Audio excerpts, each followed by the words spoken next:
I'm Joe. I'm the manager of material testing lab here at the Moldex3D. It is my great pleasure to introduce you to material properties and what we can do here at Moldex3D to serve our customers to take advantage of the material properties.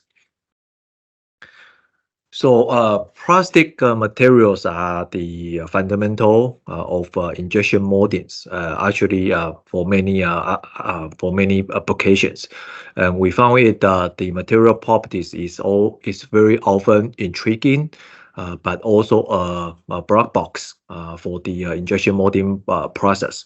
And one of the mysteries is about the rheological properties of these materials. Very often, we hear the customers say that plastic materials is key in the injection molding industries. Actually, it's a key in many other applications. And we found the material properties to be very intriguing as well as mystery. For the injection moldings. And the reason is that we often hear our customers complain to us for the lack of understanding of the materials that they are using. And sometimes they ask us if they can use generic properties for their injection molding simulations. And the answer is often yes, you can use substitute materials. But it all depends on to what accuracies or to what extent you want your injection molding simulations to achieve. And material properties often play a very important role in achieving a very successful injection molding simulations. So that means that all the materials, even within the same grades for the same companies, they might exhibit slightly different material properties, be it the rheological properties, thermal properties, or any other related material properties. And only when we have the accurate material properties, then we are confident to say our simulation outcomes is the most accurate, taking into considerations of all the factors, and the factors being the material properties, the injection molding machine, and also the injection molding process. So that's a very crucial and important aspect of the injection molding simulations. And very often when we have customers coming back to us complaining or reflecting on the back simulation data, the very first place that we check is how accurate or how good is your material data. And very often they use outdated material data, or they use generic material data while trying to get the very good simulation outcomes. And here we can see very clearly, if you have a very poor data, that means that you are just doing your simulations blindfoldedly, and we often do not encourage our customers to do that, because after all, you invest so much time and effort into your simulations, and you want your simulations to be able to help you in getting the most data from it. So here we see if you have a poor data, it is not in no way, or it is not close to the realities. However, when we have accurate viscosity data, the simulation outcome is much closer to the actual outcomes. So what material properties should we consider in the injection molding simulations? When we are doing the simulations, that we are essentially solving all these governing equations. So that be the mass balance, momentum balance, and energy balance. So we need all these material properties, the density in the momentum, in the mass balance, and the stress and flow field relationship in the momentum balance. So that's the viscosity. And also in the energy balance, we need the heat capacity and the thermal conductivities. So, and all these material properties play a very crucial role in their respective simulation outcomes.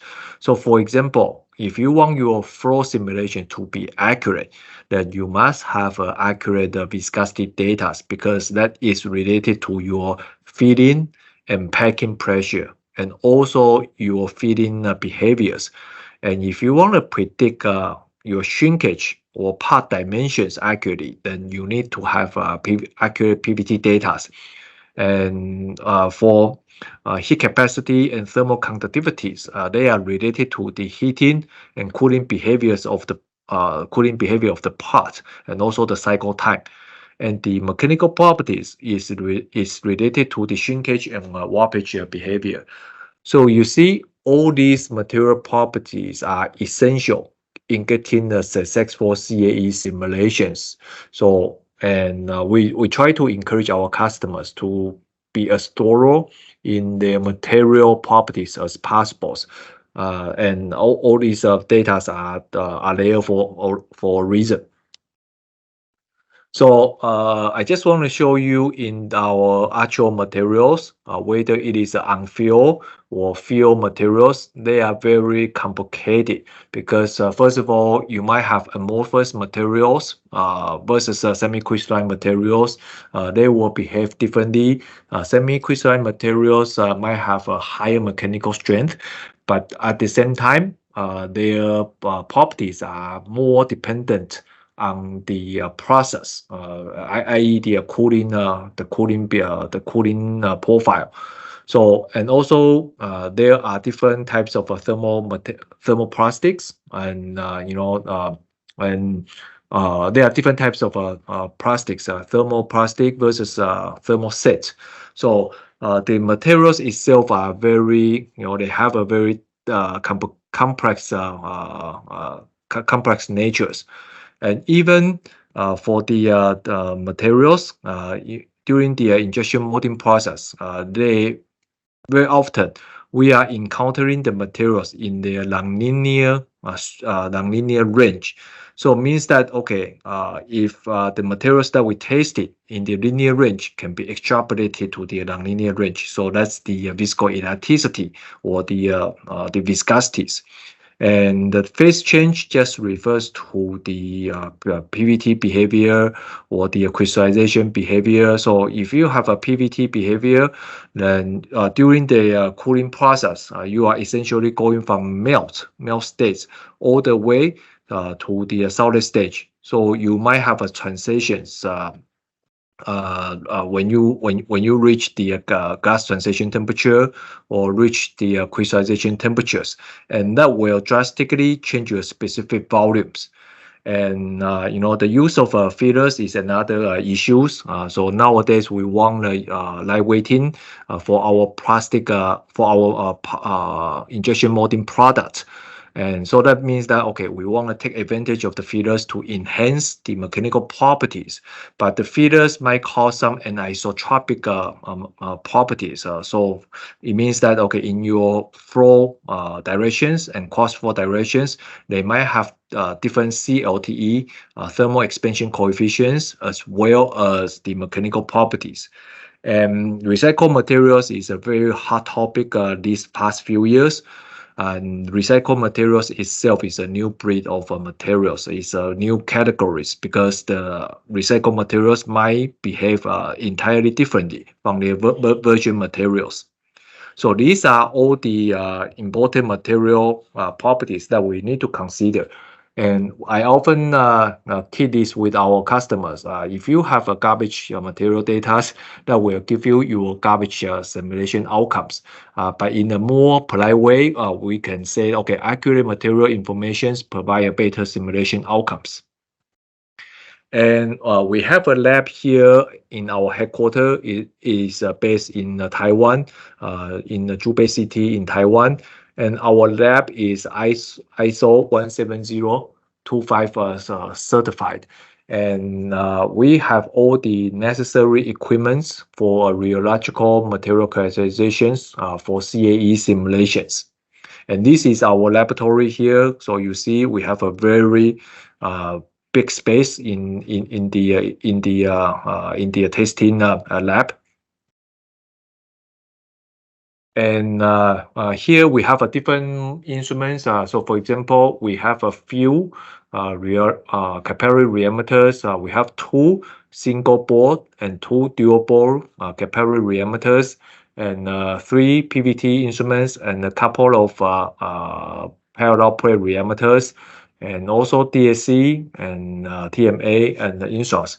So we have all the necessary instruments to help our customers carry out material characterizations. Okay. And for thermoset materials, we have a PVTC. So this is the this is the thermoset version of the PVT instruments. So we can use this to test for the shrinkage and also for the specific volume of the thermoset materials during the heating process and the cooling process. And in the past few years, we have expanded our material testings and also our solver from linear viscoelastic range all the way to solid viscoelastic range. So we can use DMA to help us establish the solid viscoelasticity to get the data there. To help us to take advantage of the full viscoelasticity of the materials. And that has proven to be very beneficial because plastic itself modules is not constant as a function of temperature. So we can use the DMA to help us determine the modules as a function of different type, temperature, and different frequency. And we also have a couple of very special instruments, rubber rheometers, as well as foam qualification systems. So the foam qualification systems here can help us determine the foaming kinetics and curing kinetics for PU materials. So for PU materials, we need to know how fast the materials expand and also how fast it cures. So we have these instruments to help us determine that. And if you are in a RTM field, then we can help you determine the permeabilities of your fiber mat or fiber cloth using the EasyPerm. So this can help determining the fiber, the permeabilities in the implant and also in the thickness directions. And also, since we can also do a simulation for IC packaging, we can provide contact angle measurements for underfields as well as a surface tension for the contact fields, for the underfields. Okay, so the extent to which our customers want to do the material characterizations depends on what simulations, what stage of simulations that they want to run. So for example, if you want to run a fill and pack, then you can simply get by with the viscosity data, also with the PVT and thermal data. But if you want to carry out your simulations all the way to a warpage, then mechanical properties is a must for this kind of simulations. And if you have fiber fill materials, then we also need to do the mechanical testings in the perpendicular directions. So that's the anisotropic mechanical properties. And just like I said, for the last few years, we have extended our warpage calculations to the viscoelasticity approach. So for this, we will require solid viscoelasticities, their data to help our solver carry out the calculations. So for this, we will also need to do the viscoelasticity mechanical testings. And for thermoset materials, Similarly, depends on what stage of simulations that you want to do. If you want to do a simple fill and cure simulations, then you can get by with the rheological data. That's the reactive viscosities, and together with the curing kinetics. But if you want to carry out your simulations all the way to warpage and post-smoke cure, then that you will require PVTC data and also the solid viscoelasticity data for that purpose. So for our viscoelasticity, for our viscosity measurements, we can help our customers do the measurements by capillary rheometers and also by rotational rheometers. So this will give us a complete spectrum or complete array of the shear viscosity profiles in the injection molding fields. So for example, the injection molding fields also often covers the shear rates from mid to high range. So for this, we can use the capillary rheometers to do the job.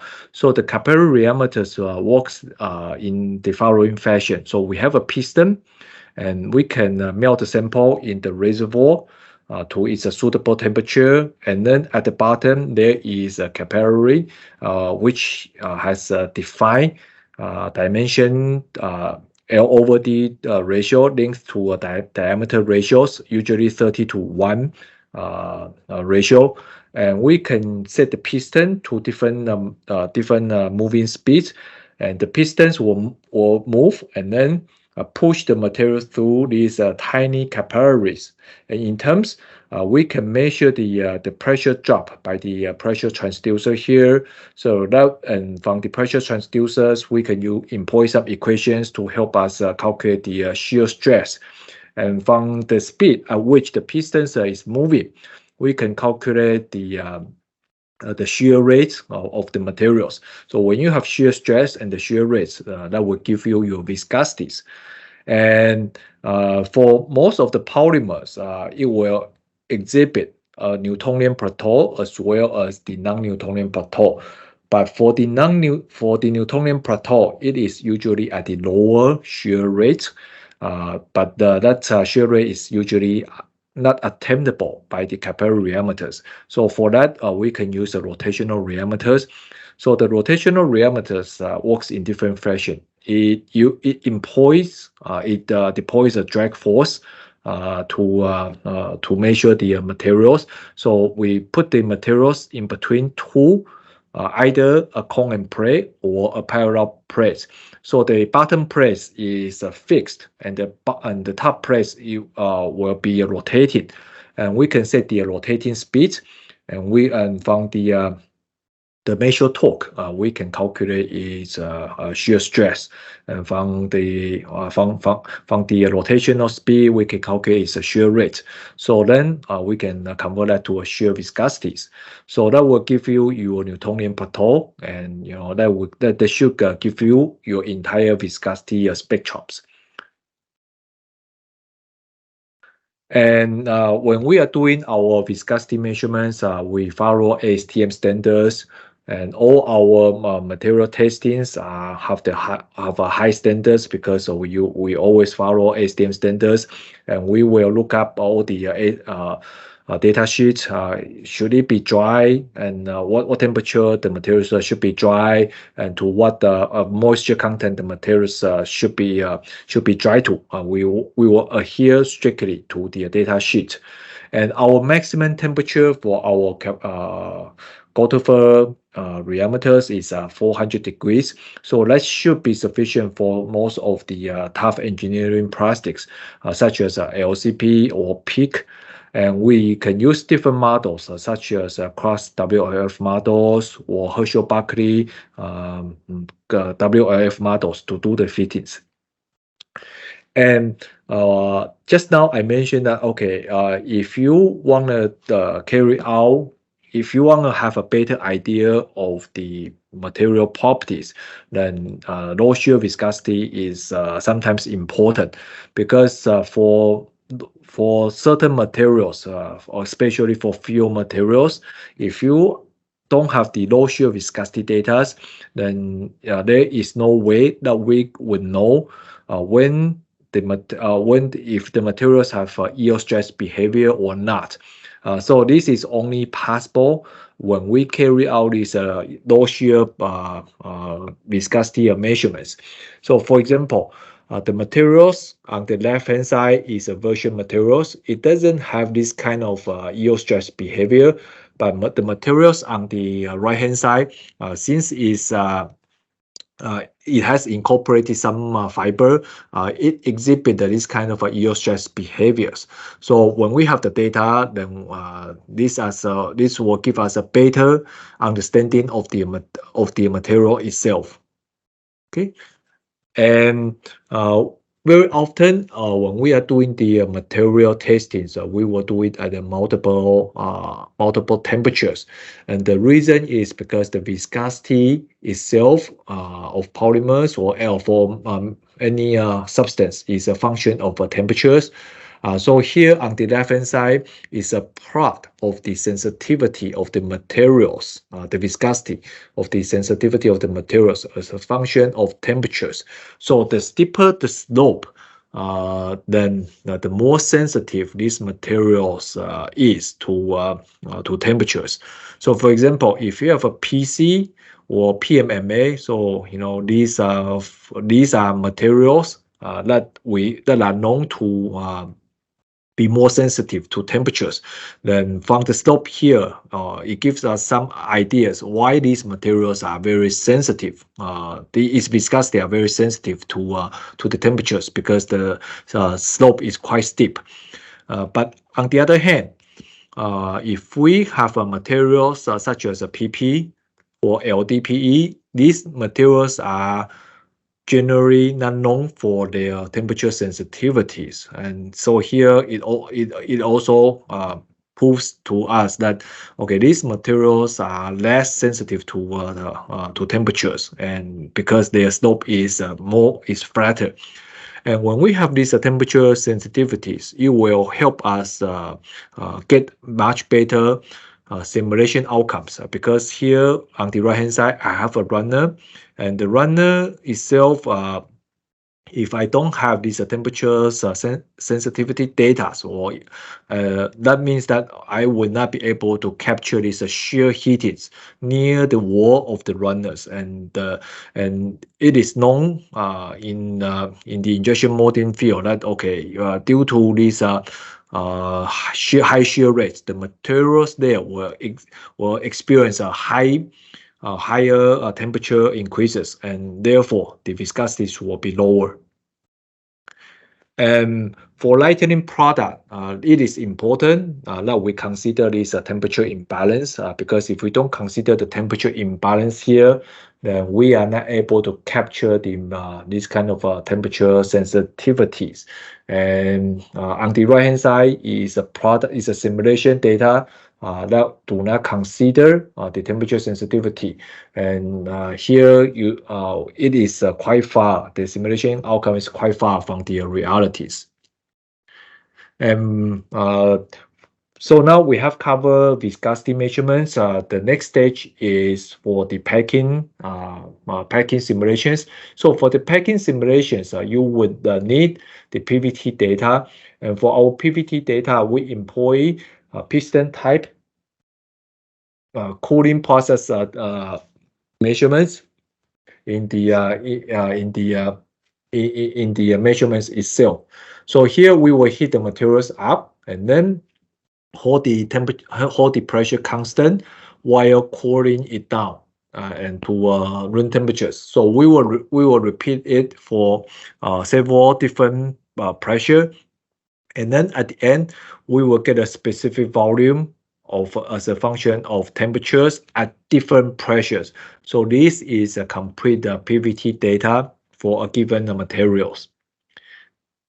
Okay, and the importance of PVT data is that if you want to optimize your packing profile, so that you can minimize the shrinkage, reduce the shrinkage, and optimize the warpage, then you will need the PVT data.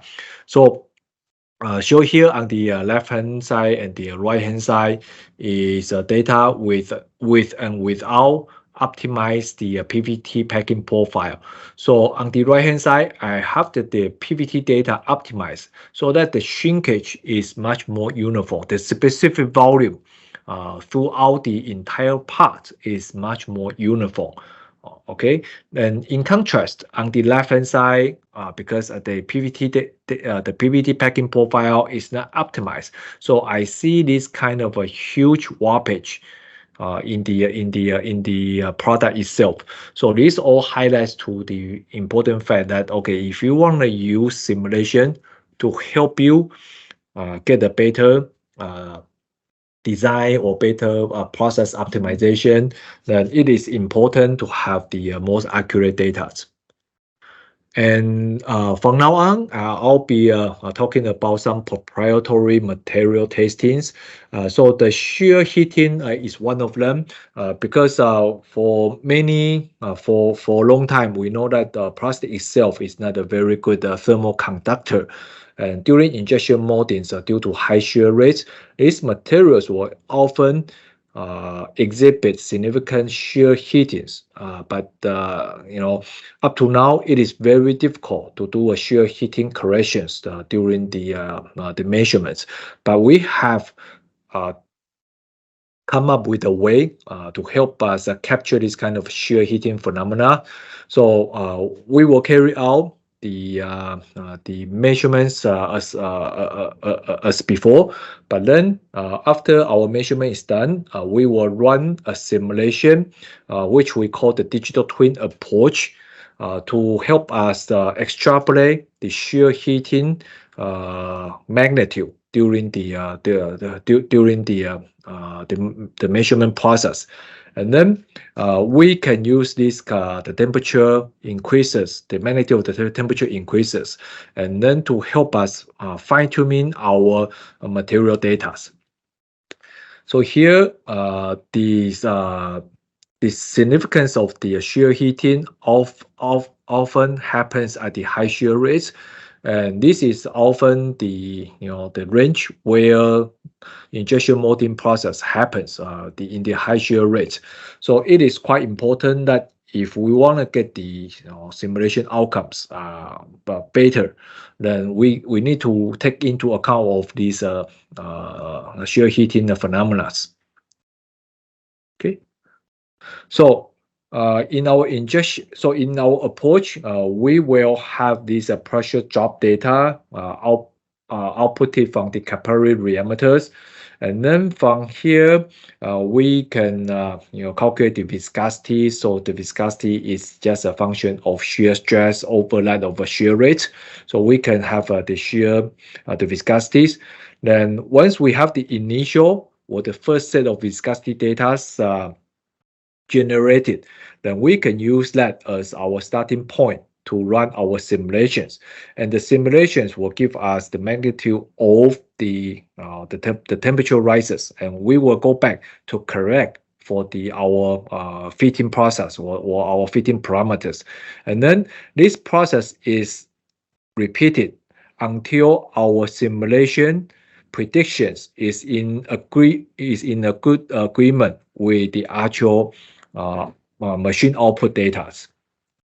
Okay, so we have carried out many corrected shear heating corrections in the past few years, and the most important range is that okay, when it's reaching high shear rates, then the viscosities will become the temperatures will become higher, and that will usually lower the actual temperatures. So it is important that we correct this the lowering in the temperatures. Okay, and we have conducted multiple studies on with different materials. So here are some amorphous materials, ABS and HIPS. So the square here is the experimental data, and the initial run is carried out without corrections of the shear heatings. So you see in the first runs without the correction of shear heatings, the simulation outcomes is quite far away from the experimental data. But after we do the corrections with to the shear heating components, then the outcome is much closer. So that's the cross here. The outcome is much closer to the experiments, and the story goes to is the same with the HIPS. And we also have carried out multiple studies for semi-crystalline materials, and the story is more or less the same. So for high shear rates, if we don't take into account of the shear heatings, then we are going to under-predict the pressure drop. So this is a very key take-home message. So if we don't take into account of these phenomena, then we are not gonna have accurate simulation outcomes. Okay, so the overall approach is that we have the measurement data, and then we could generate the first original material file, and we will use the first original material file to run the simulations and to do the corrections. And the process is here is what we call digital twin corrections. And from the digital twin corrections, then we can obtain the shear heating corrected material data, and that will give you your more accurate material parameters. And the data and the approach is being peer reviewed and being published in the Journal of Rheology. So this gives us a lot of confidence. At least the theory and the approach here is sound, and we have published this. So if you're interested, you can go ahead and and check out the details in this paper. And there are some more interesting advanced material testings. So one of them is the pressure-dependent viscosities, and especially for thin wall applications. So if you are using amorphous materials and unfilled amorphous materials, and your pressure would reach upwards of 125 megapascal, then maybe this is a good place to to do the material testings. So one of the area that gives rises in viscosities is that the height is the pressure. So in the injection molding itself, if you have a high pressure, that would reduce the overall free volume within the system. So if you have reduce in the free volumes, that will give you higher frictional force. So it means that your materials when they are trying to pass one another, the polymer chains will contact more closely with each other, and that will increase your viscosities. But these phenomena could not be captured with our previous simple material testing method. So here we have to incorporate this kind of pressure effects into our material testings. And in the cross WLF model, here there is actually a material parameters that is devoted to pressure itself. So this is the D3 material parameters. So it actually describes the increase in the viscosities as a function of pressure. But these experiments is actually quite tedious and quite cumbersome to carry out, because it requires a counter pressure chamber to be mounted at the end of your capillary rheometers. And the measurements need to be carried out multiple times at elevated temperatures, as well as at the zero pressure, at the elevated pressure, as well as at the zero pressure environments, or environmental pressure environments. So the material testing itself is would be quite long, and at the end, excuse me, at the end, we also need to carry out more trial validation uh, to see if our material testing data and also the material parameters will give us a good and accurate material simulation outcomes. So here the viscosity is a function of temperature. So if we have higher pressure, then you see the capillary pressure drop just keeps on going up and up. So if your system would reach upwards of higher, much higher pressure, such as 125 megapascal, then it is important to maybe consider this kind of pressure effects in the material testings. And the importance have been highlighted here. If we don't consider this kind of pressure effects, then we see our simulation predictions is quite far away from the experiments. But if we consider this kind of pressure-dependent viscosity effect, then our simulations will be quite close to the actual experimental data.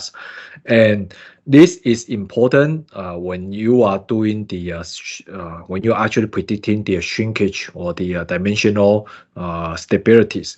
So here, especially in the width dimensions, so in the length dimensions, if we don't consider the temperature, the pressure dependency, then the length predictions is often under predicted.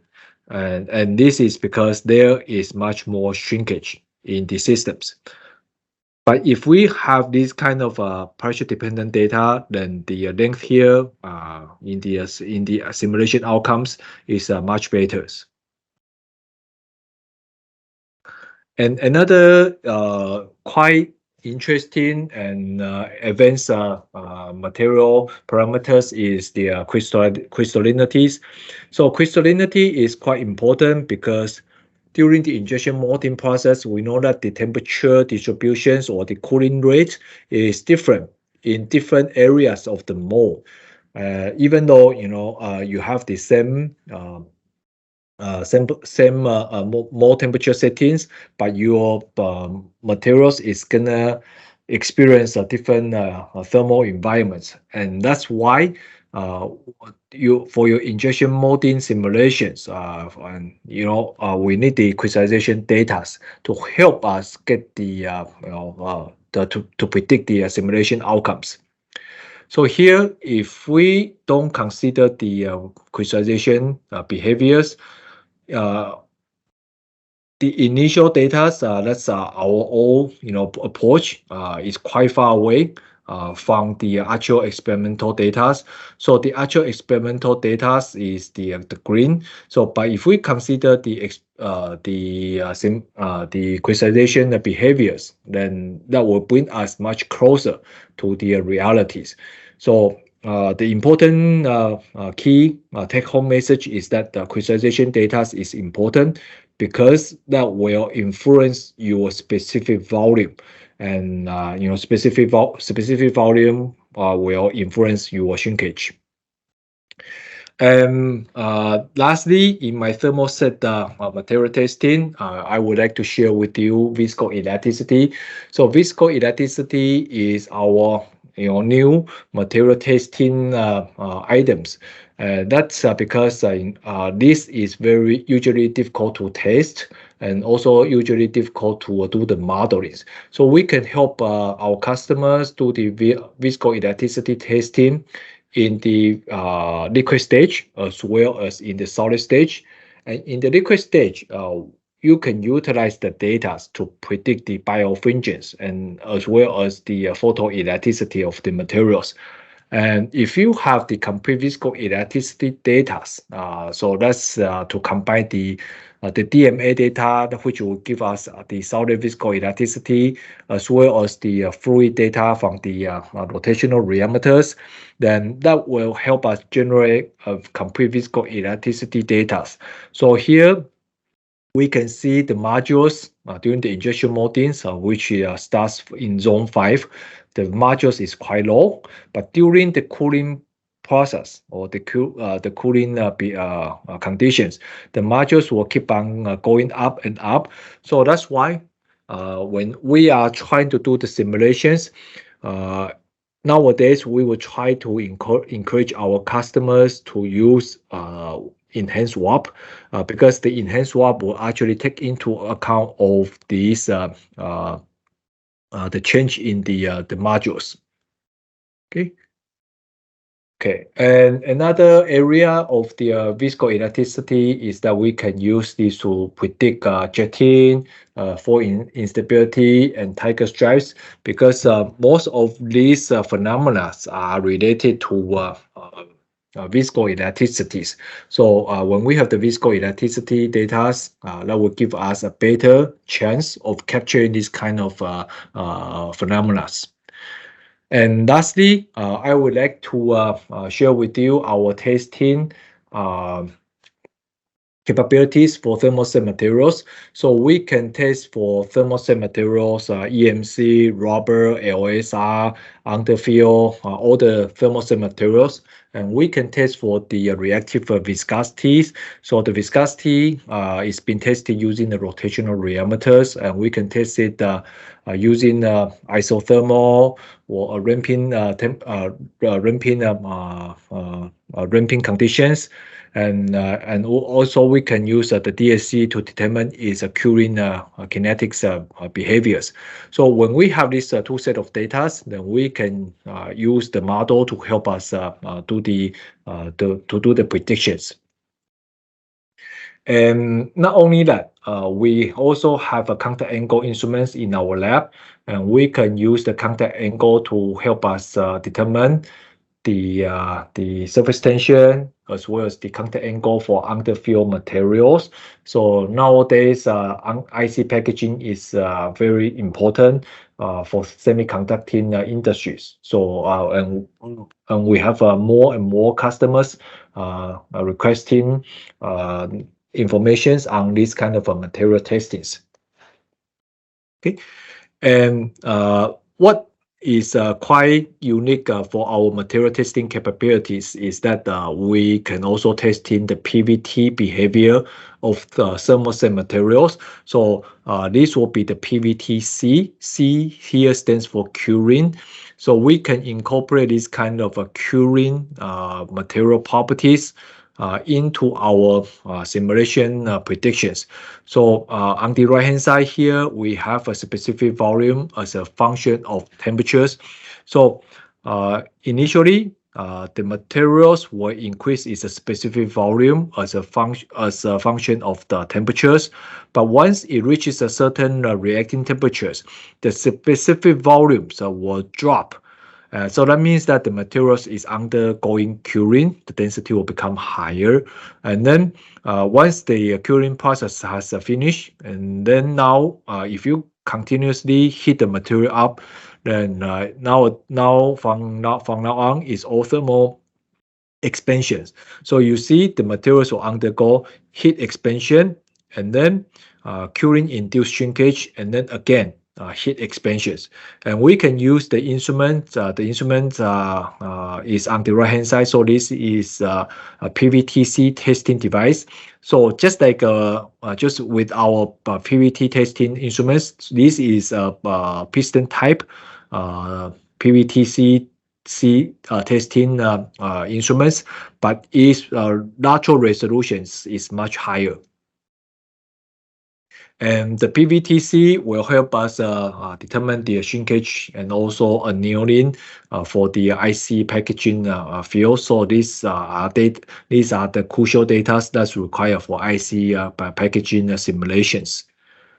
And And lastly, we have also offer material testings for composite materials. So whether it is a GMT or SMC, we can do the material testing for this kind of long fiber materials. And these materials are often very difficult to test. So we have offer testing service for this kind of materials. And these materials are difficult to test because they are not, their material state is not pellets, so they require more material testing terminologies to carry out the test. And here, this is a GMT materials, so we can carry out this kind of materials testings and the simulate. And then and after the material testings, the simulation outcomes is being compared. And in our lab, we also have testing capabilities for resin transfer molding. That's the permeabilities. So we have offer permeability testing service for RTM simulations. Okay. So once we have finished our material testing, here at Moldex3D, we have a molding research center. So we routinely carry out injection molding trial to help us determine the accuracy of our material testing. So that means that okay, once we finish, or we will run the injection molding and compare the injection molding outcomes with our simulation predictions. So that will give us and also give our customers a higher level of confidence in the material qualities. Okay.